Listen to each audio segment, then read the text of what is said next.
Hello and welcome to another live coaching. It's October. It's getting cold in Europe. It's almost time for me to go to Hawaii. I just finished up the World Cup in Silt, and now I'm back in Hamburg, getting ready to leave to Maui. I was competing in the World Cup. We had some good conditions at first, and then some quite poor conditions to finish, which was disappointing. But that's part of PWA events is disappointing conditions for worse or for worse, probably. I hope you guys are doing well. Yeah, I'm not going to whine about the poor conditions that the PWA gets and competes in. I'd love to just jump in and get into your coaching and say hi to all of you. Dom, Jörg, Sheldon.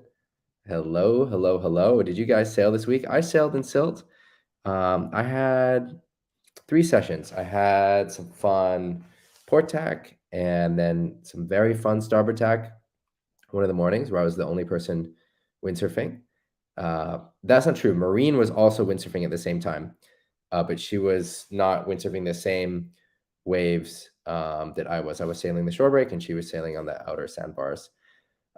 Hey, Sammy. Rasmus. I just saw you, Rasmus, on Silt. Tomasz. Yeah, thank you guys for showing up. And yeah, so Rasmus, how was your session? You were also windsurfing on Silt. How was it?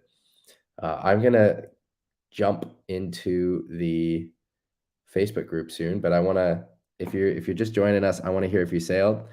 Hey, John, Alex. Yeah, Alex, you did well. Congrats. I want to hear your story. Max, Gusty, Max on the 5.3 and Gusty. But that's definitely better than nothing. John. Oh, and Mr. Mathew Gould. How's it going? Matt, happy to see you here.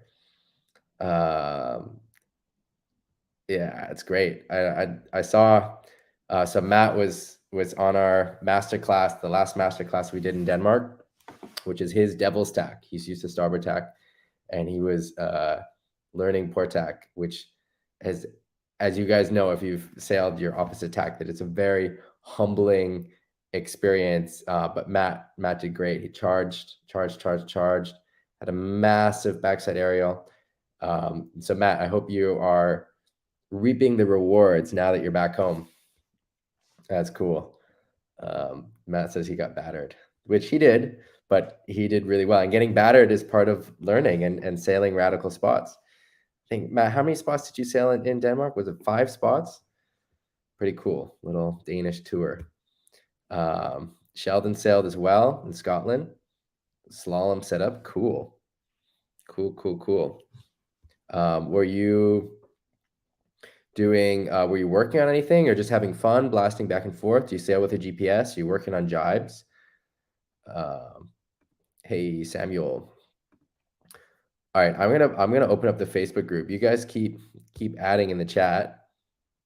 All right, let's see here. All right, there's the Facebook group. All right, you guys know the drill. So yeah, Matt, Denmark was fun. You guys were a great group. All right, so let's jump into this. Just get my screen set up.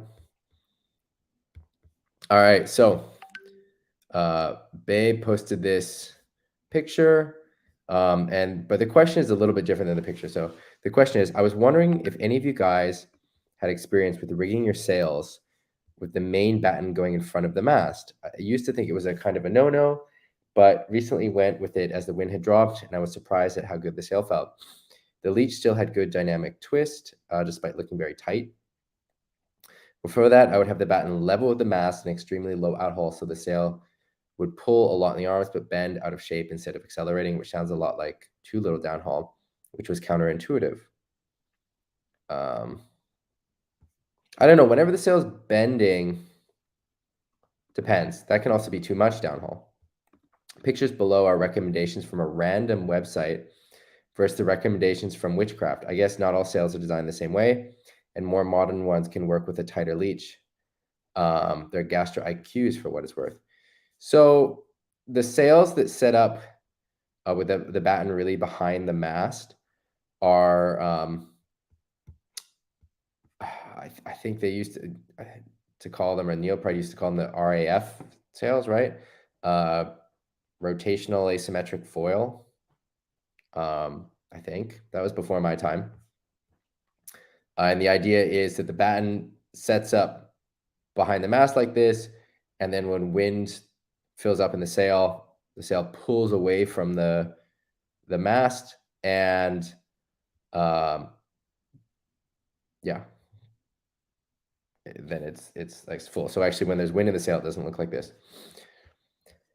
I don't know, with the Ezzy sails, which is obviously what I have the most experience with, there's so much rigging range. Like I can rig, yeah, like this for light wind, like this for medium wind, like this for high wind. So actually it maybe is kind of like this graphic. With the clue eyelets, I've never seen someone use 2. That seems weird to me to use 2. I think the top power versus control, I don't know. With Ezzy, we like to have 1 eyelet to keep it simple, put 1 in the right place rather than having 2. If you go with the lower one, you have more twist in the sail. And then if the top one, you have less twist. So that maybe what they say when they say with power versus control. So with power, then you end up with a bit of a tighter leech, and with control, the leech opens more. Yeah, I don't know. I've never seen someone use 2 before, but people do in the comments. I think the main thing is that it really depends on your sails, and each sail designer has their own way of doing it. So like with the RAF sails, I think they have very little seam shaping. So they're pretty much flat on the seam shapes, and then they have most of the shape coming from the luff curve. You know, like for example, the Ezzy sails, they have a lot of seam shaping and less luff curve shaping to get the shape in the sail, and other sails are more in the middle. So I think this is an interesting discussion, but I think that it really depends on your specific sail, and so it's hard to have a general rule. It's like whenever someone is rigging, for example, an Ezzy sail, and they say, "Oh, I know how to rig a sail," and they don't want to listen to me how to rig it, or they don't look at the rigging guide, I'm always confused because, well, you don't know how to rig the Ezzy sail if you've never rigged it before. And yeah, so I think it's good to be humble and approach every sail as unique, or yeah, because it kind of is, or at least every sail designer as having their own way of setting up sails. And I'd read the literature. I mean, we spent, like Ezzy, we spend a lot of time coming up with the rigging guides, and there's rigging gauges on the sails. The sails are calibrated in the factory. So yeah, I think you should not ignore the manufacturer's or the sail designer's suggested way of rigging the sail. I think that should be your go-to, rather than trying to find some sort of overall system. And that can mean that some sails want to set up with the batten behind the mast, and some don't. I think it's good to experiment too, right? Go to the light wind setting, go to the high wind setting, see how it feels. Yeah, so Rasmus says batten rotation fully depends on the concept the sail maker uses. Hard to give general advice. Totally agree. Hans also says sails rig different. Ragnar got out with his son. Nice. Sheldon answered my question. He said just blasting around. Usually wave sail, but there wasn't enough wind. Yeah, it's cool to do both. I like to do some free riding too on Maui. All right, let's move on to the next question. So this inspired a lot of discussion. We've got almost 50 comments.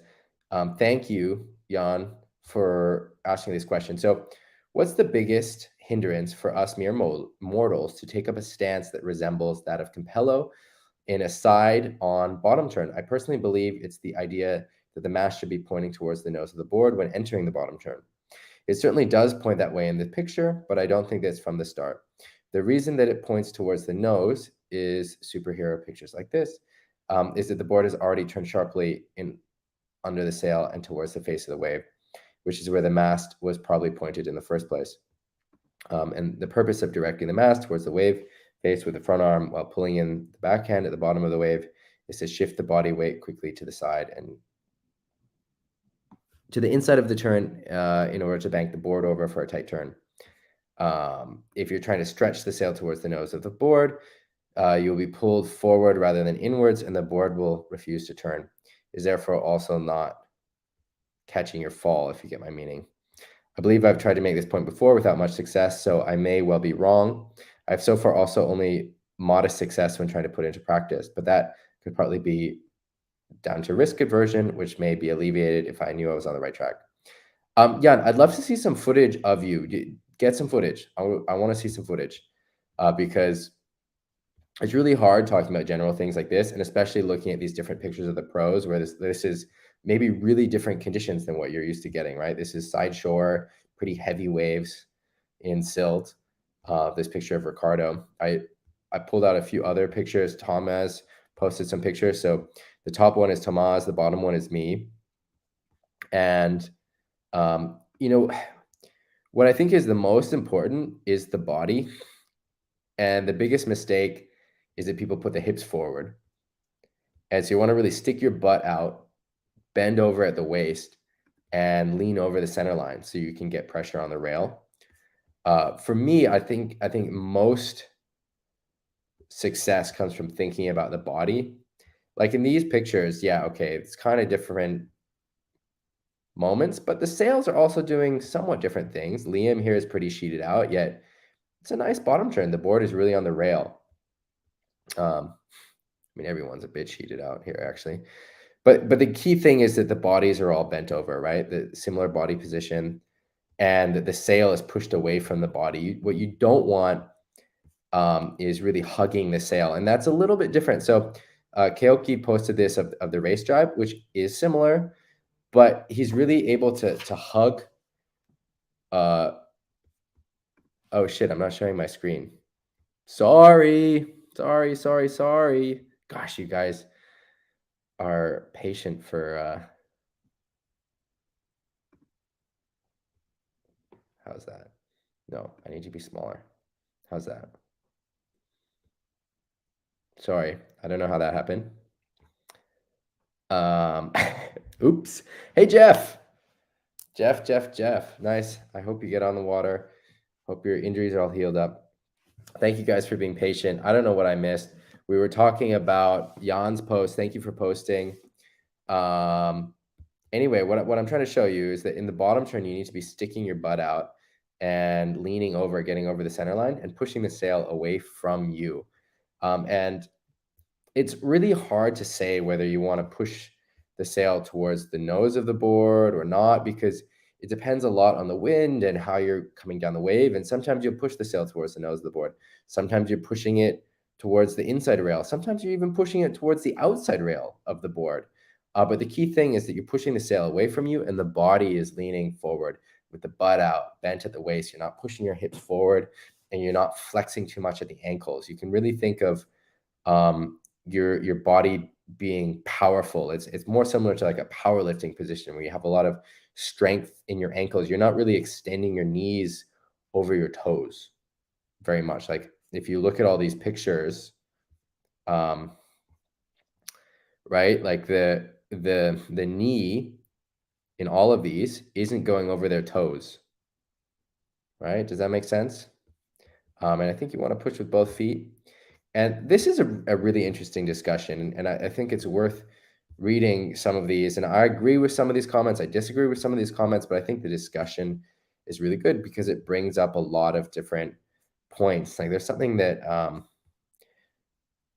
Tomasz says in here, which is that at the bottom, which is about the gear, and gear matters, and especially if you're trying to do carving turns. And so you have to be able to trust in your fins and trust in your board, and you need to make sure that your foot straps are big enough that you can get your foot in so that the foot has full contact with the board. Like the gear is really important. So if your gear isn't set up right, you're not going to be able to make it work, or at least not very well. But I think thinking about the body is often more useful than the sail. So like what Rasmus says is that where the mast is pointing is just a result of your posture. It's not a goal to achieve. Yeah, I think so too. So I think the mast,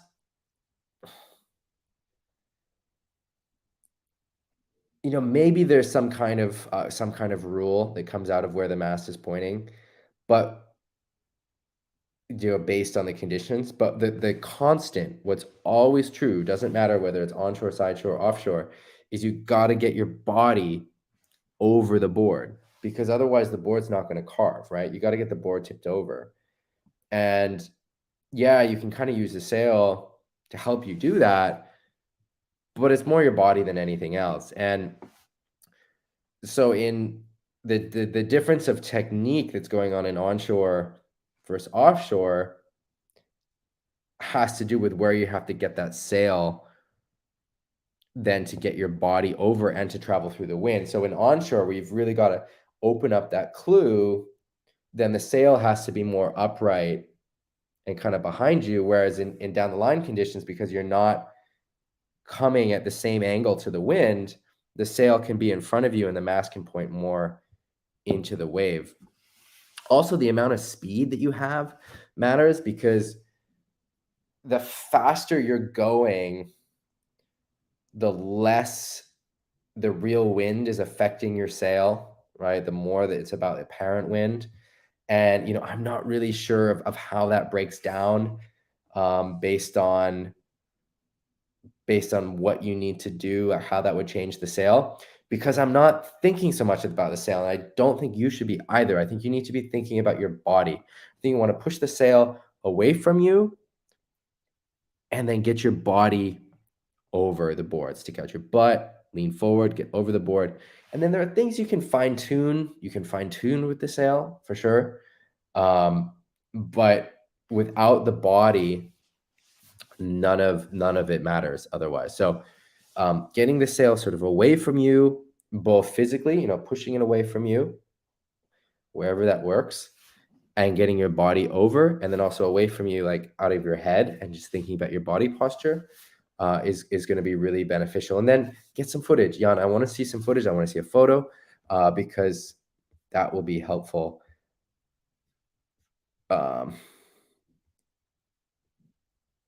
Yeah, so here, for example, this is another one of Ricardo, and he's pushing the mast towards the wave, but that has to do with the wind direction and a sort of side-off wind in Maui.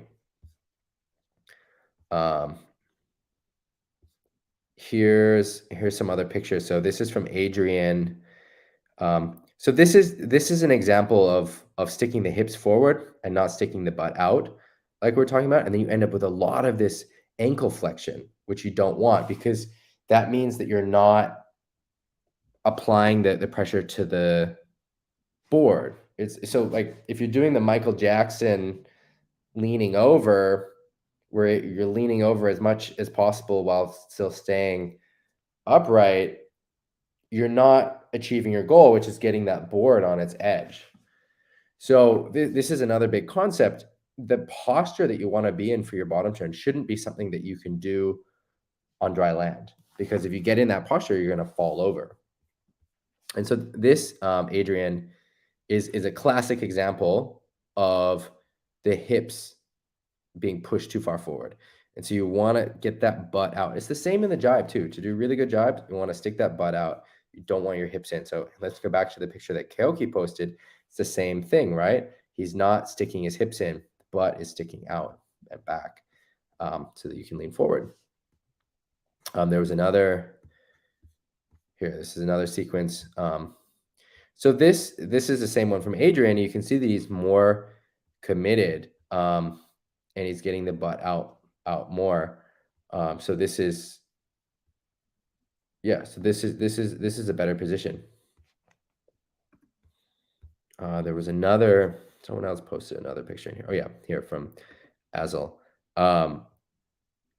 Yeah, so this, again, you can get a little bit more bent over. I think the body posture looks okay, looks good, but I want to see the sail being more pushed away from you, because holding the sail close like this, you can get then actually a good carve, but it's then really difficult to maneuver the sail out of the way. And if it's onshore, it's very difficult to get a good carve like this. And then it's really difficult to get more on the tail as you're finishing the bottom turn. So that's one of the reasons why you want to push the sail away from you. You don't want it so close like this. But the body posture looks good. It's a good place to start. So you could really push the sail more away from you. In general, you don't want to be holding the sail close. You don't want your arms close to you. You want to, think about having your arms more extended. Facebook user is saying they likes to use a small sail. I'll make it surprisingly small. Ezzy, small sail. Faithful to the string arrow sail at the time. I'm not sure I understand that. Bottom turn sinks a lot of rails and floats the board. That's acceleration. I think the bottom turn is acceleration. I want you to remember the sail up there. At the time, people who are 70 kilograms will probably be. I'm not really sure what this means. I want to hear more, Facebook user. Tell me more. Yeah, the Azel does look like he's doing a carving 360. Facebook user is really close to doing 2 forwards today. Nice. Who are you, Facebook user? Tell us your name. For some reason, StreamYard, you've got to give them permission. You've got to always give them permission. I don't know why. I've been happy more or less with the software. But yeah, anyway, let's move on. But Jan, I want to see some pictures. Or video, because I think that that would be really helpful for your own sailing. But I love theoretical discussions like this, so thank you for posting.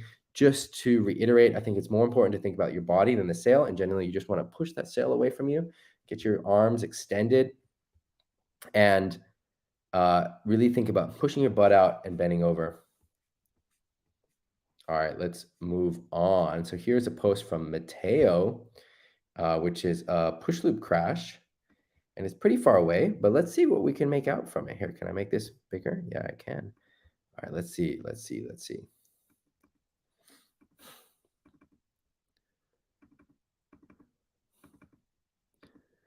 So something that you could try to do, Matteo, I mean, this looks fine for a push loop. I mean, the number one thing that will make it easier is getting more height. So pushing off and waiting just a second longer before you throw the rotation, and you'll get a little bit more height. And then when you get here, or a little bit earlier, sort of here, really push the sail. You're sheeting out on it and pushing the sail towards the nose of the board. And it's sort of, then it's like a shove it, and you have then a bit of float. And so it slows down your rotation, which is maybe counterintuitive because you're kind of under rotating, but it gives you more float. So then you have more hang time. So then you have a softer landing, and then also you have more time to finish the rotation. So really doing the push here, where you're pushing out with both hands on that sail and pushing it towards the nose of the board. And then you'll land it. This looks fine. Or just get more height. If you get more height, you'll also land this. Hey, Cedric. Welcome to the stream. All right, let's keep going. Right. Marius is looking for a coaching lesson in handsome this week. I'm not doing any coaching in handsome this week, and I don't know when I'll be doing my next event up there. But maybe I have an idea. I'll post something in the group, but I won't be there. All right. I asked this question. What is your freestyle question of the week? So we talk about waves a lot in this group. And obviously I'm a wave sailor, but I also do some freestyle. I like doing free ride. And, in the questionnaire, when you join the group, there's a question about your disciplines. And I know that we have a lot of free riders. We have a lot of freestylers. And I want to make sure that we're answering those questions too. And I know a lot of you guys do both or all three. So I wanted to get into the freestyle, and I went around. So one of the main things in this list are Vulcans. And so I went around in Silt and talked to some of the top freestylers who do coaching, and some of them who don't do coaching, but I tried to pick the ones who do coaching. So Sarah Kita, Nico Akasyan, Teddy Franz. I can't remember who else. But anyway, I interviewed them and asked them about tips for Vulcans, tips for ducking the sail. And I'm going to post those videos as soon as I edit them. Meanwhile, let's just roll through these and I'll see if I have some good answers. So the key points for the Shaka. So this is one of the questions I asked. So that's in the video. So stay tuned. I'll post that. I'll post it on YouTube, but then also put it in the Facebook group. So if you're not subscribed to my YouTube channel, subscribe now to make sure you get these. The Shaka is a pretty difficult move to learn. I think that Dieter describes this. I asked Dieter van der Eycken this question.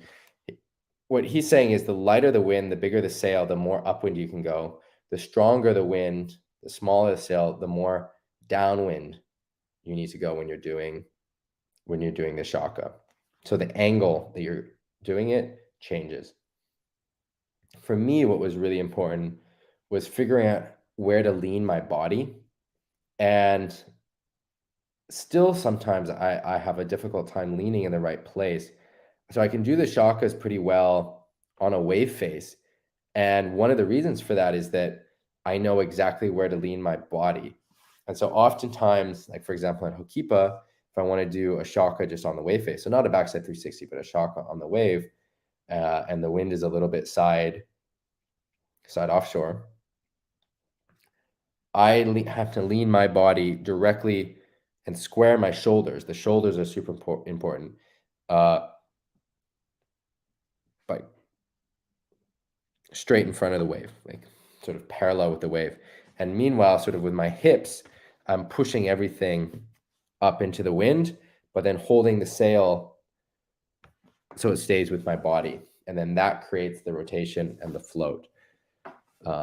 So I'm not sure if that helps you, but Sergey, if you have some pictures or video, we can start talking about your specific Shakas. Dave asked about the one-hand carving 360 turn. That's a good question as well. And this is something that I'd like to maybe get some footage of on Maui and do a tutorial. Remind me if I don't do this in the next few weeks. Remind me. In general, I think you just kind of drop your front hand, so you just let go, and I would do it. I probably tried doing them in the straps, and then you can come out of the front strap to put your foot on the nose of the board, but keep your back foot in the back strap, and that will help you complete the rotation to push through the last bit. But in general, I think you just want to just kind of drop your front hand as you're going into it, and then the sail goes neutral. But it's been a while since I've done one of these. If anyone else has advice on one-hand carving 360s, throw it in the chat, throw it in the Facebook group. I haven't done one in a while, so I want to do one and then kind of feel it out. But in general, the feeling is that the sail goes neutral when you let go with the front hand, if you're going downwind, and then you can carve through. So Scott says, if you can wave right okay and do geckos, how do you get into takas on a wave? So takas are very different than flakas and geckos. Takas are not similar to those moves at all. Takas are more similar to switch stance, clue first spocks. So the clue first puñeta. So that's what you want to train. So if you want to learn the taka coming in on the waves, work on the clue first puñeta going out. And that is a more similar move. And one of the key things with that move, and this is true with flakas as well, but not as true with geckos, is that it's about your forward momentum. And so even though you're rotating upwind, you're actually traveling downwind.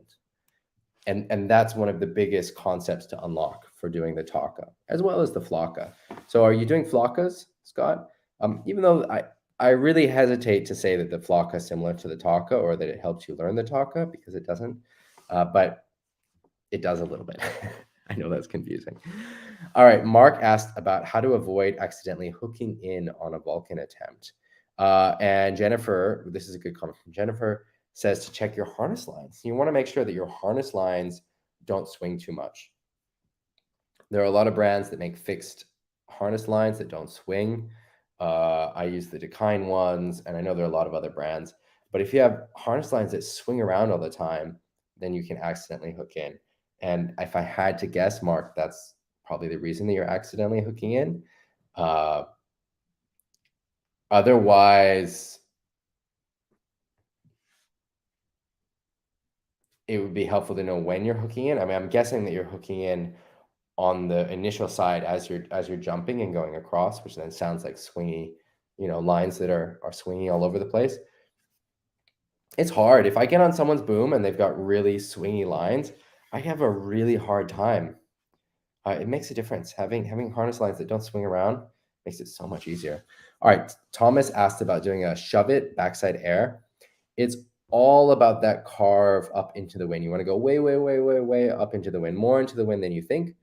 So you're really jamming that sail back, leaning that body forward, getting on the heels, and then you fall forward, push that sail towards the nose of the board. The wind comes under it and lifts you up. And really just exaggerate that initial charge, carve up into the wind. Jörg asked about the key points for the flaka. So Tomasz has been promising for weeks that he has the secret to the flaka. He said he can teach the flaka very easily. So I want to hear it, Tomasz. Share your secrets. Otherwise, the flaka is a fairly difficult move. I think it was the hardest freestyle move for me to learn. A lot harder than learning spocks or grubbies or any of these other moves. For me, one of the big keys was really exaggerating the carve downwind and really going way, way, way downwind. So sailing, and I found it useful to kind of carve, because then you're on top of the gear, because what you don't want to be is under the sail. You want to always be over the sail. Is really going way, way, way downwind, like almost straight downwind, carving, like going into a jibe, but in the straps, and then jumping, and then it's a sort of a twist with the hips, so sort of a 180 with the hips. So Jan asks about the Vulcan. We've got a lot of good tips for the Vulcan. I think hand placement is really important. So this is you're already onto something, Jan. I think you want to shuffle that front hand close to the mast before you go into it. So that front hand is right next to the mast, because if you launch here, it's going to be really hard. But you move that front hand close to the mast, and then it makes it easy to do the transition. But I've got some good Vulcan tips coming up. Azo says that freestyle is best if you don't live near a wave spot. Yep. And that how to stay sharp in light wind periods. Or no, when he's not able to sail often. Freestyle game raises when he's able to sail several days in a row. So one thing that I really like here is saying that you go out on your 4.8 on a 150 liter board when it's light wind. You can learn so much like this. If you have this gear and there's just a little bit of wind, 3 knots, 4 knots, just a tiny amount of wind, not enough wind at all to do anything, even 2 knots, just no wind. You can still go out. I mean, no wind is maybe hard, but even no wind, you could go out and you work, and you could go with an even smaller sail. You could go on your 4-2 or 4-0, whatever your smaller sail is, on that big board, and you work on your sail handling, work on your, so the 3 big things to work on are heli tacks, so rotating the sail that way through the wind, duck jibe style sail 360s, so getting used to ducking the sail and those hand motions, and then duck tack motions, which the duck tack helps if you have a bit of wind. And those are 3 key fundamental sail movements, and light wind, big board, small sail, perfect for learning them. And that will help your windsurfing in general. It'll help your freestyle, but your windsurfing in general. It's so good. And we're getting a comment from Masmus saying that wind skating is also very beneficial. Yeah, totally. Yeah, so Tomasz has made a claim. Tomasz, I want to see it, saying that he can teach the flocka in 2 days. I think the flocka took me 1 year to learn. Flockas are hard, but I want to see it. Tomasz has the secret. I want to see it. All right, let's get back to the group. All right, so tips for ducking the sail backwinded. I also asked about this. So the videos that I've got coming are from the freestyle pros are about vulcaning, ducking the sail to get backwinded, and a little bit about the shaka. Matteo, how do you get the air to rotate? You know, when you're going over the back of the chop, you really want to go for it with your knees bent and then really push off like you're jumping on the ground. And I find that it's really useful to carve over that chop, and then that can give you even more pop. I'm assuming on flat water, doing it over the back of a chop. Otherwise, do it off a wave. All right, I sent a little gift to Fabrice and Dom because they are the ones who maintain the coaching directory. So if you don't know it, there's a coaching directory. You can find it somewhere here in the sidebar, I think, or maybe it's at the top of the group. Let's go up and find it if you don't know where it is. So there's a coaching directory somewhere. Yeah, I think it is. No, it's not that. Not that.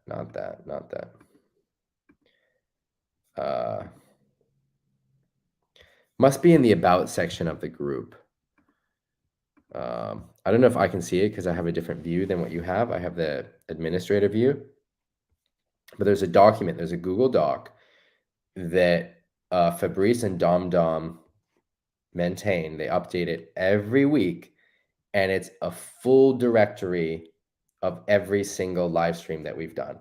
And so if you want to go back and find something, or there's a topic that you're interested in, you can go to the Google document, and it has the entire directory. And that's something that Fabrice and Dom take care of. So thank you very much, Fabrice and Dom. All right, we already talked about this post from Mario. We talked about that last week. Also this post from Olaf. All right, here's a new one from Colin. All right. He says, I'm still having problems with consistent tacks and am unbalanced after the attempt and jump round fail. However, I think I have realized where I was going wrong after observing others. I realized that the stability comes from the sail, not the board. Yep, that's good. So I carve up, rake the sail back, then I sheet in with both hands, and that is when I initiate my quick movement around. The trick is to keep the sail at this angle so that when you get around, it is powered and you can lean on it. So there's no wafting of the sail in no man's land, and it is there for you when you get around. I tried it, and it immediately made me more confident and successful at alien tack. Sounds successful. So some of you guys did my tacking masterclass. I'm going to put that online as a standalone course. Hopefully in the next month. So If you're looking for a tacking course online that you can do at your own time, look out for that. It should be in the next month. And if you guys, so Colin, if you get a little bit of footage, so just someone filming you with a phone just close to the beach, then we can also critique your tacks and maybe help you. Just throw a few concepts at you. Again, in the tacking masterclass, we go over the tack in an absurd amount of detail, and it was really cool. So Cedric, for example, was on the course on the tacking masterclass, and then also the in-person masterclass that we did in Denmark. It was so cool to see the technique that we talked about being implemented. I love seeing that journey, seeing that connection.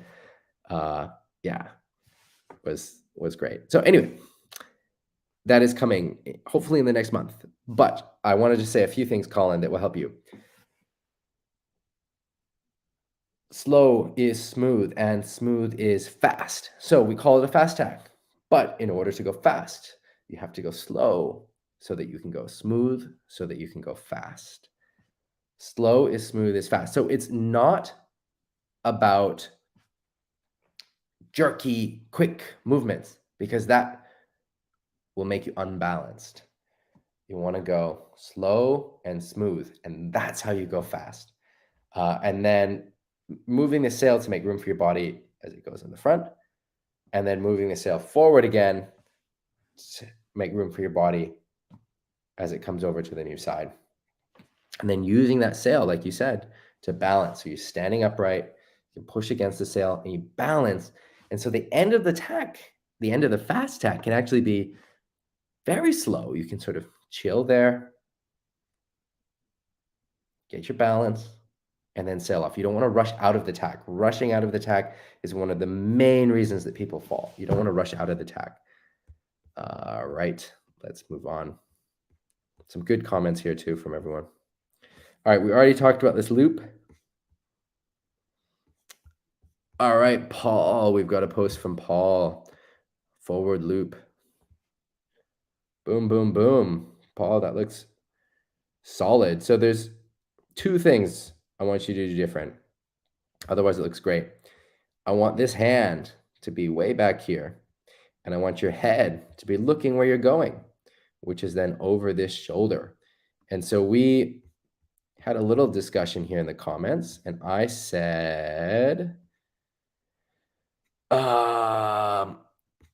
okay, because Paul's question is about how, he knows he needs to look with his head, but how do you do it? And so my comment is that one thing that really helped me is to look early. You can look back at the beach as you're going up the wave before you do anything else, before you do the rotation. And that gets that head back. And then you can put the hand back even way before that. So you can, I call it the hunting stance. We can have the hand back, your knees are bent, your eyes are aware, you're looking, scanning, looking for that ramp. Get that hand back way before you get to the ramp. So you know that you're in an area where you want to do a jump, where you want to do a forward loop. Get that hand back then. And I like to put a piece of tape on the boom so you have something tactile and visual to look back so you know where to grab.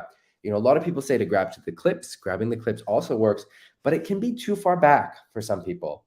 And if your grip is too wide, then you're not able to pull as forcefully, and that's also not working. So I'd probably go between where you're holding now and the clips to start, or a little bit closer to the clips than that even, but maybe not all the way to the clips, because that can be too extreme. So put a piece of tape, electrical tape or duct tape, and grab it as you're looking for that ramp. And then as you're going up the ramp, look back at the beach and then go into your movement. Let us know if it works. Ragnar also has been part of my tacking masterclass. I don't think he was in the one we did online, but we had some one-on-one tacking in Tenerife last year, and he said he taught his son how to do it. Perfect. Cool. All right. Next up, we've got another forward loop. So let's read the post before we watch the video. Kirill says, hey guys, 2 days ago, I began my journey of forward looping. Right on, Kirill. He did 10 attempts during a session and wanted to share number 8. Though I'm only at the beginning of the way, any advice is appreciated. Boom, going for it. I mean, this is, I know you want to land it better, but this is also a success, man. This is right on. You're doing it. So interestingly, I would say that you'll benefit from the exact same things that we talked about for Paul. So I want to see that backhand get wider. So you can grip wider here or before you unhook even, so you see the ramp, you're going to do it. Reach that backhand back. You can also reach your front hand back. You bring your front hand a little bit closer to the harness lines, or here you can do it, but get that hand back. You can put that tape on the boom. So try and get that hand sort of between where it is now and the clip. So somewhere like here, and get it back here, like right now. When you're going to the ramp, and then as you're going off the ramp, look back to the beach, what it looks like you are actually doing. So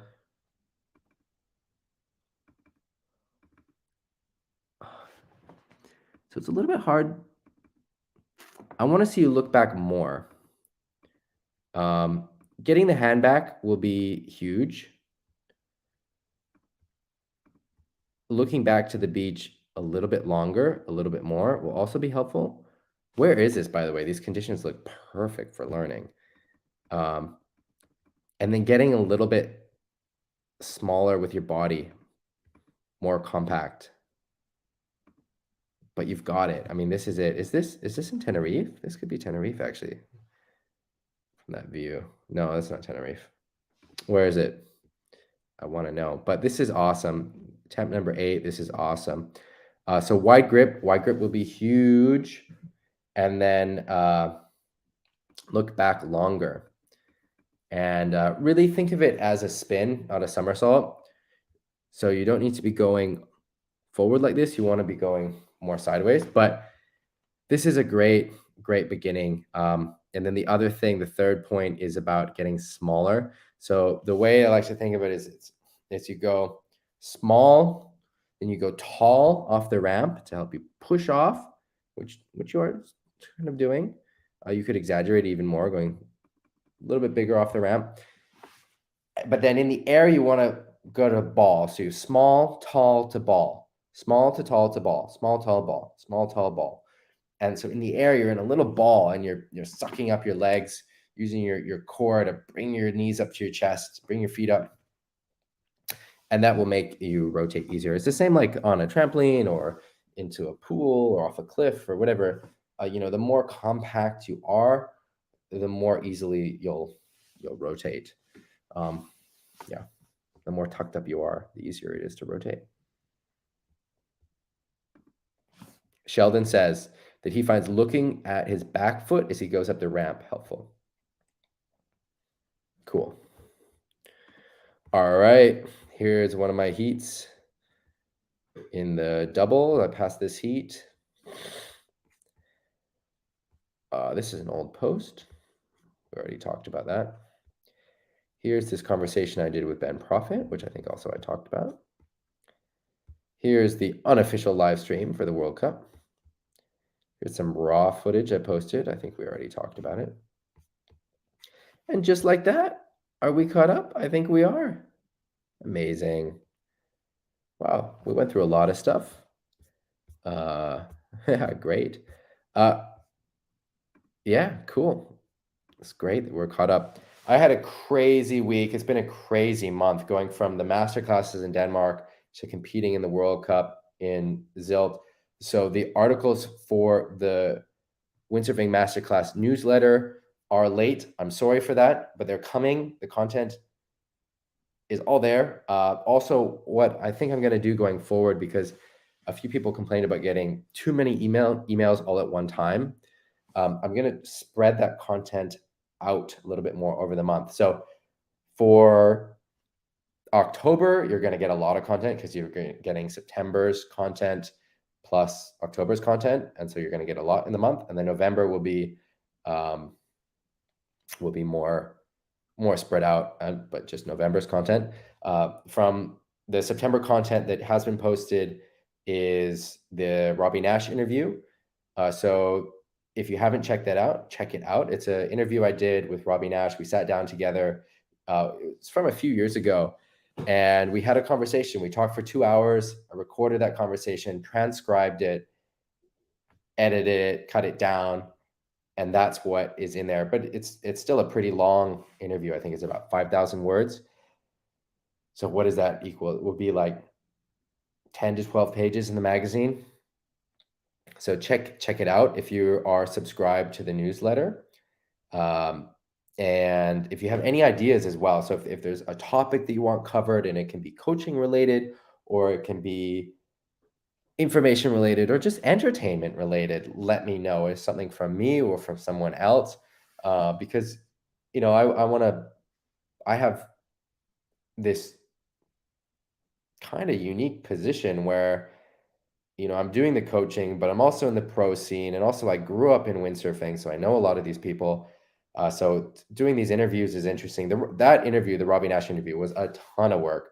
So probably what I would do for future interviews is just record it and then post the recording. I mean, I like doing written interviews like this. I think they have a lot to offer, but it's also a ton of work.